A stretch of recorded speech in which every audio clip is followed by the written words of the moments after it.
Saya percaya di tengah masalahmu, di tengah tantangan hidupmu, miliki iman.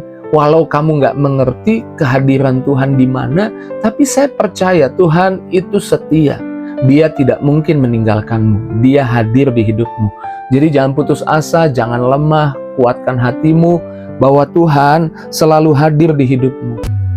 It is the time for morning with the word. Puji Tuhan, selamat pagi. Bergabung lagi di Morning with the Word YouTube channel saya, Mario Marcelo. Saya percaya pagi ini Tuhan ajak kita untuk kita bersandar pada kekuatannya, untuk kita bersandar hanya pada Tuhan, untuk kita tidak bersandar pada pemahaman kita sendiri. Karena seringkali pemahaman kita menyesatkan kita. Pemahaman kita menghasilkan ketakutan, kecewa, marah di hati kita.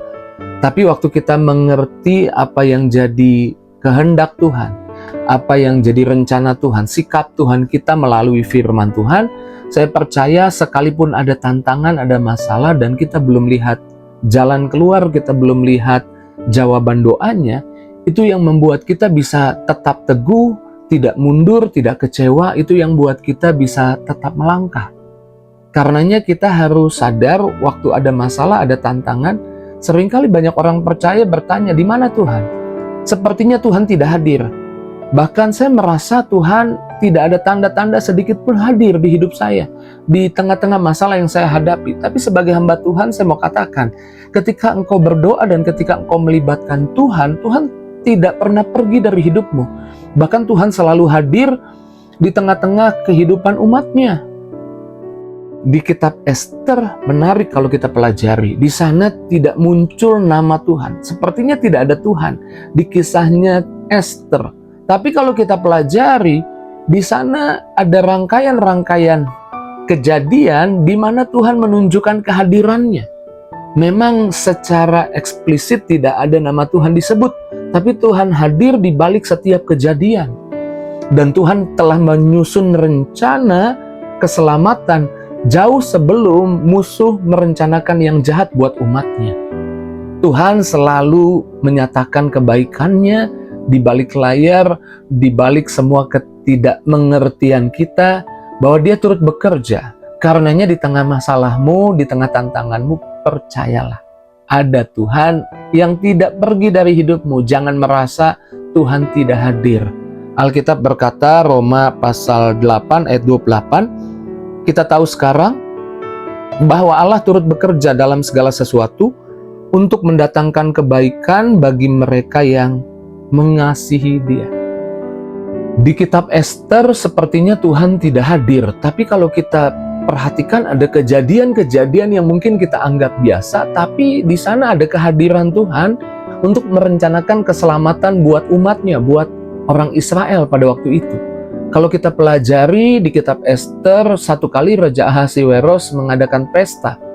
Dan Raja Ahasiweros meminta Ratu Wasti untuk menunjukkan kecantikan kepada para tamunya. Tapi Wasti menolak itu.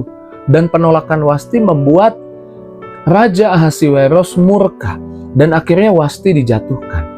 Waktu Wasti dijatuhkan, diadakan pemilihan untuk mengangkat ratu bagi Raja Ahasiweros. Dan kejatuhannya Wasti menjadi pintu yang terbuka untuk Ester bisa ikut di sana.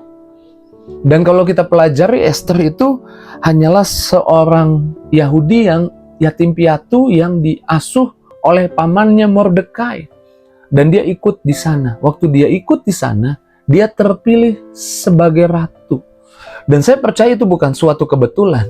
Itu bukti kehadiran Tuhan. Kalau kita pelajari, sepertinya nama Tuhan tidak disebut di sana, tapi Tuhan hadir di balik setiap kejadian. Saya percaya Tuhan juga sedang hadir di setiap kejadian di dalam kehidupanmu. Jadi jangan merasa bahwa Tuhan tidak hadir. Jangan merasa bahwa Tuhan pergi. Jangan merasa bahwa Tuhan tidak ada. Tuhan tidak besertamu, Tuhan selalu besertamu. Dan kita tahu pengangkatan Ester jadi ratu adalah sebuah jalan yang pada akhirnya nanti menjadi keselamatan buat orang Israel. Lalu kisah di mana raja tidak dapat tidur. Ini juga bukan suatu kebetulan. Tidak dapat tidur, kemudian dibacakan kitab sejarah. Dan yang dibacakan kitab sejarah adalah kisah di mana Mordekai melakukan keselamatan buat raja yang akan dibunuh, tapi belum dapat hadiah apa-apa. Singkat cerita, Raja Ahasiweros memerintahkan untuk Mordekai yang besoknya digantung dihormati. Haman justru jadi digantung. Tuhan turut bekerja di balik layar. Dan akhirnya ada keselamatan buat orang Israel. Kalau kita baca di kitab Ester 9 ayat 1, ketika musuh-musuh orang Yahudi hendak membinasakan mereka, terjadilah yang sebaliknya. Kenapa bisa terjadi yang sebaliknya? Karena Tuhan hadir. Saya percaya di tengah masalahmu, di tengah tantangan hidupmu, miliki iman. Walau kamu nggak mengerti kehadiran Tuhan di mana, tapi saya percaya Tuhan itu setia. Dia tidak mungkin meninggalkanmu. Dia hadir di hidupmu. Jadi jangan putus asa, jangan lemah, kuatkan hatimu bahwa Tuhan selalu hadir di hidupmu. Karenanya untuk kita menjadi kuat, kita perlu baca firman setiap hari. Alkitab bilang begini, Yosua 1 ayat 8, janganlah engkau lupa memperkatakan kitab Torah ini siang dan malam, tetapi renungkanlah itu siang dan malam, sebab dengan demikian perjalananmu akan berhasil dan beruntung. Merenungkan firman itu membuat kita berhasil dan beruntung. Teks lain bilang makmur. Amsal 4 ayat 22, firman Tuhan adalah kehidupan dan kesehatan bagi seluruh tubuh. Walau kita nggak mengerti semua, baca firman itu menyegarkan jiwa kita. Baca firman itu menyegarkan lagi pemikiran kita. Saya menulis di sini meremajakan pikiran kita. Pikiran kita jadi fresh lagi. Kita jadi dapat kelegaan lagi. Kita dikuatkan lagi. Di tengah-tengah engkau tidak mengerti, di tengah-tengah tantangan, di tengah-tengah masalah, dan rasanya banyak tekanan, dan engkau merasa Tuhan tidak hadir, salah satu hal yang engkau perlukan untuk engkau tetap kuat adalah baca firman Tuhan. Renungkan firman Tuhan.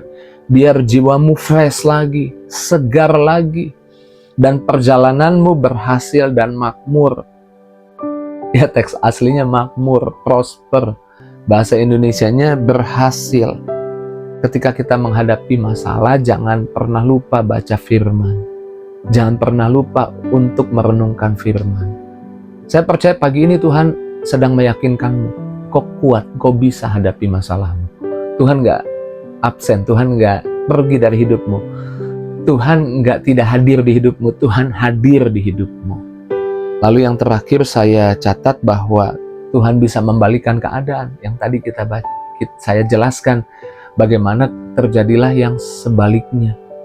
Yusuf memperkatakan ini dalam Kejadian 50 ayat 20. Memang kamu telah mereka-rekakan yang jahat terhadap aku, tetapi Allah telah mereka-rekakannya untuk kebaikan. Tuhan bisa mengatur apa yang jahat tadinya bisa menimpa hidupmu, diputar balik jadi kebaikan buat hidupmu. Apa yang terjadi rencana iblis untuk menghancurkan Ayub, justru diputar balik oleh Tuhan, membuat Ayub jadi mengenal Tuhan lebih lagi dan siap untuk berkat 2 kali lipat di hidupnya. Percayalah, Tuhan gak pergi dari hidupmu. Jangan merasa gak ada Tuhan di hidupmu. Jangan merasa di tengah tekanan, di tengah masalah Tuhan pergi. Percayalah, ada Tuhan yang kerja di balik layar. Baca firman supaya jiwamu fresh, supaya pikiranmu tetap dibaharui, gak salah mengerti. Jangan mengandalkan pemahamanmu sendiri, mengandalkan pemahaman Tuhan supaya engkau gak lemah, supaya engkau tetap kuat.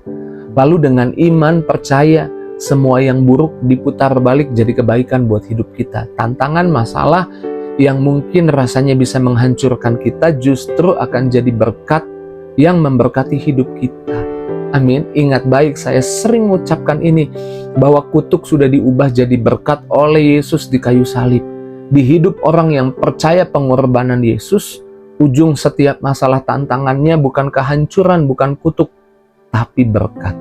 Pagi ini kembali kuatkan hatimu, teguhkan hatimu. Firman Tuhan mengajakmu bersandar pada kekuatan Tuhan, bersandar pada pemahaman Tuhan, bersandar pada janji Tuhan, bersandar pada firman Tuhan.